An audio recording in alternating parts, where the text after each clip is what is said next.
Giant-sized, two-fisted manly tales. This is a girthy collection of short stories, absolutely packed with testosterone, brought to you by Compass Comics. Of course, that is Graham Nolan's imprint. Absolute legend in the comic book industry. I believe he and Chuck Dixon were behind Bane alongside a bunch of other stuff, but this is a collection of short stories, mostly done by other people. Graham Nolan is the writer on two of these stories, not the artist on any, but you've got legends like Mike Baron, Chuck Dixon, Kelsey Shannon, who all contribute short stories to this. So I'm going to go through every single short story. That's why I got the poster, so I can flip to each short story without too much fiddling, as you've seen in some of my other reviews if you've watched them. And I'm going to give you my takes. These are, of course, between 10 and 20 pages, so there won't be much commentary, but this is a fantastic collection and a really nice, high-quality hardcover.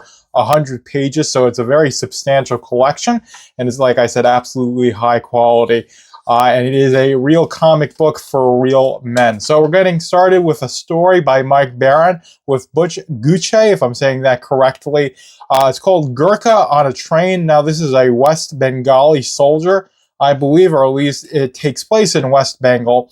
And his train, he's coming home from war, presumably, although that's not really established, but you have this train that's stopped by bandits, and he stops the bandits and he saves the day, as any good soldier would. So it's pretty simple setup. It's got nice action in it, and it really exemplifies the ideas of heroism and civil service that are pretty essential to masculinity, especially the concept of chivalry. But that is Mike Baron's Gurkha on a Train. Very good story, and since it's short, sweet, and has nice action, I think it really plays to the strengths of Mike Baron as a writer.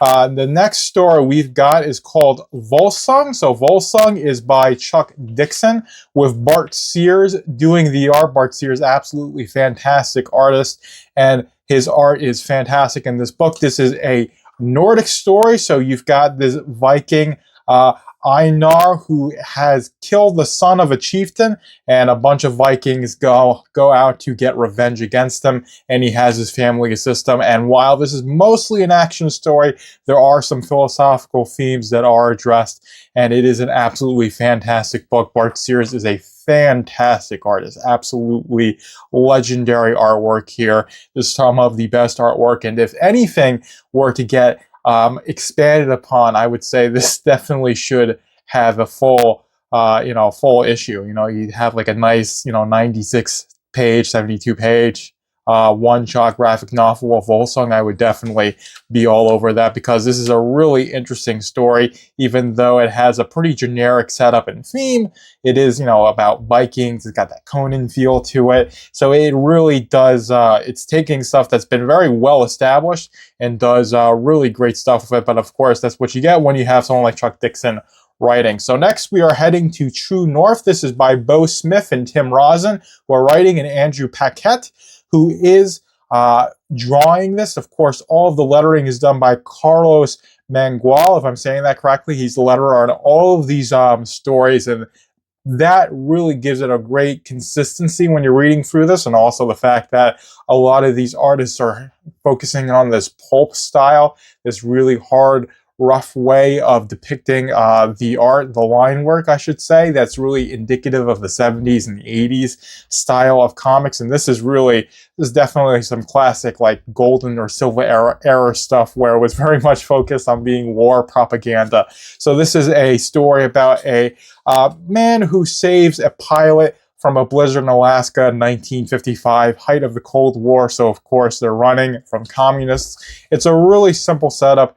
The ending isn't surprising at all, but it's a fun story, and it's got great characterization with this main character here. And of course, you've got the classic saving a damsel in distress, and of course, fighting against the communists. So it's got that really classic feel that it was established in, like I said, those I think like golden or silver age comics, where a lot of it was war propaganda against the Nazis and the communists, because that was World War II, and then the Cold War. So that's where a lot of comics were drawing their themes on, were being basically war comics. And this really does have that feel, and it's executed absolutely fantastically.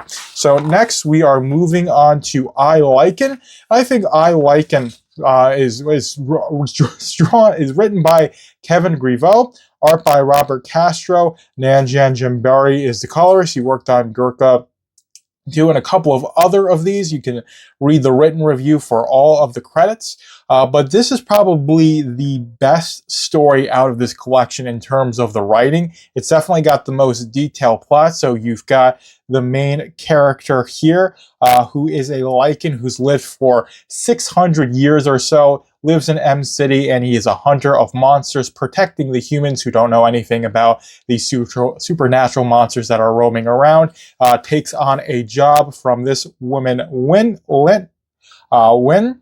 It's Razier, that is his name, taking a job on from Win, and that is the impetus for the story. Absolutely fantastic style. It's got this classic noir feel to it, and it has the most amount of characterization, world development, and probably the best structured plot. It's definitely one of the longer stories in this collection. Like I said, it is probably the best story in this collection, so I'm saying it is absolutely the highlight, although all these stories are actually pretty good. So, but this one I like, and is one that I think is to really stand out because, like I said, it's got great structure, it's got great characterization, and I absolutely love the art in it as well, and just the character design of Raz here, especially in the scenes where he transforms into a Lycan. You can show that off there. Very interesting character design, and looks absolutely fantastic. So next we're going on to Crossing the Rubicon. This is written by Graham Nolan. Of course, Graham Nolan is the one who is the brought all this together and is publishing this through his imprint, Compass Comics. Michael Golden is the artist, and is colored by Michael Watkins. This is a pretty simple one. You've got basically a trucker goes to his favorite diner, orders some peach pie. You've got some guys who are harassing the patrons there, has a fight while lecturing these criminals on Roman history, specifically Julius Caesar crossing the Rubicon, and that's being against the Roman Republic, and that leads to the Roman Republic's end and the beginning of the dictatorship under Julius Caesar, and then Julius Caesar dies, and then, or I should say he's assassinated, and then that's what leads to the founding of the Roman Empire by Augustus Caesar in 27 BC. But this more is the focus on Caesar crossing the Rubicon and the die being cast, and weaving this history lesson in with some classic ass whooping in a diner in small town America. So it's actually pretty nice. I do appreciate it. And it is definitely not the best art. There's better art than this, but it's all perfectly serviceable, and it definitely is still pretty stylized. And the action's pretty clear as well. So while none of this is really standout, everything's very easy to digest and read, and it's not confused or muddy, which is always nice to see. So next we're moving on to Nate Lemon. This is by Mike Barron, who is writing, with Dan Lawless drawing, and Dan Lawless does have a much more brushed watercolor style to this rather than that hard, rough pulp, but it still works for this as basically being a bar with country music. You've got some frat boys that get a little bit too rowdy, try and harass this girl here. It leads to a fight, and it has a pretty simple ending. So this does play to Mike Barron's strength because he loves to write these short stories, keeps them short. And of course, it plays to the general themes because you've got, the masculine characters protecting the innocent. In this case, it's being an innocent woman. And of course, ensuring that the bar can maintain some sort of class. But it's a pretty good story. The art is definitely the most unique in this. It's a stylistic departure from the other books, but it still is really good, and it works for the story that is told. So next we're moving on to Scab. This is by Chuck Dixon and Larry Stroman. So this is probably the most pulp. This is a classic sci-fi story. So you've got humans who have access to faster than light travel, but they need a rare element that does not, or they need a rare element, and you've got miners who are mining for this rare element. They get caught up in some trouble, and then they have to run away from that. So there is world building. There is quite a bit of world building and exposition in this. I would say too much for a short comic, although with this art, with the exposition, with all the ideas that Chuck Dixon introduces in this, Scab would probably work really well as a longer one-shot. But as this short story, I think there's just a little bit too much exposition, and it muddles up some of the action and some of the finer, I'd say, some of the broader points of this story. But it still is a good story. It has a pretty, like I said, it's got a nice setup,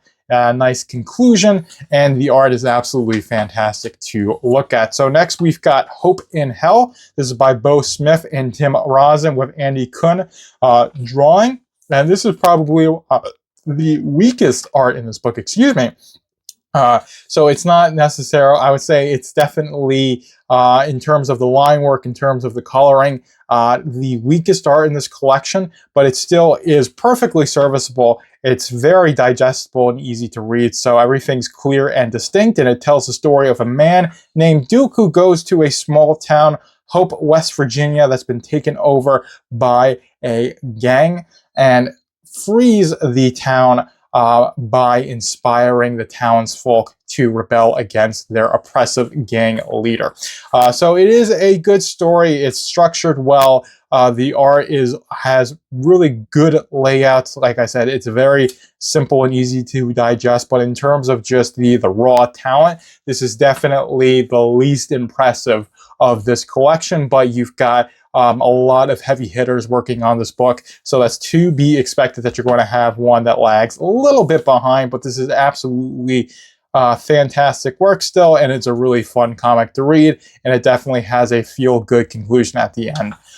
That's what I would say. So By the Sword, this is coming up, I believe, the second to last. This is written by Kevin Graveau and art by Frank Fosco. Is probably some of the best art. Frank Fosco is a fantastic artist. This tells a story. Basically, you've got a super-powered character. I'm not sure if Cable is the right character, but anyway, basically someone who's super strong, bullet-resistant, goes against an African warlord and basically saves the day. A really simple one. It's got that nice classic pulp style, mixing it in with the classic setup to an action movie. Think of, like, you know, First Blood or Rambo or something like that. And it has a really good setup and payoff, and it doesn't really have any like exposition or world building or character development. It's just presenting some simple action scenes with I would say, weak justification, but a very vague and simplistic justification as for why everything is happening. But that is By the Sword. Again, I love the ending of that, because that's, you know, those who live by the sword die by the sword. That is something that Jesus said. But we are moving on to the last story, written by Graham Nolan with art by Kelsey Shannon. Buck Thornton always gets his man. So this is a sci-fi bounty hunter. So think Han Solo, think The Mandalorian. And this really does remind me of the best scenes from those characters, and especially like the first season of Mandalorian, the scenes with Han Solo in the original Star Wars. It has that kind of feel. Of course, Kelsey Shannon's art is absolutely fantastic. It's got this great style to it that really sets or really helps establish the tone that Graham Nolan was going for in this book. Does absolutely fantastic work, and it is a simple story of a sci-fi bounty hunter who is known for his high success rate finding someone and getting his man, and that's why it's Buck Thornton always getting his man. So the character designs are nice, everything's distinct and clear, absolutely wonderful to flip through, and it is written well by Graham Nolan. Even though it's telling a story that's very simple, it's just the feelings and the themes that Nolan uses and establishes are done very well. But that is the last story of Giant Size Two-Fisted Manly Tales. This is a really nice book. It's a high-quality hardcover.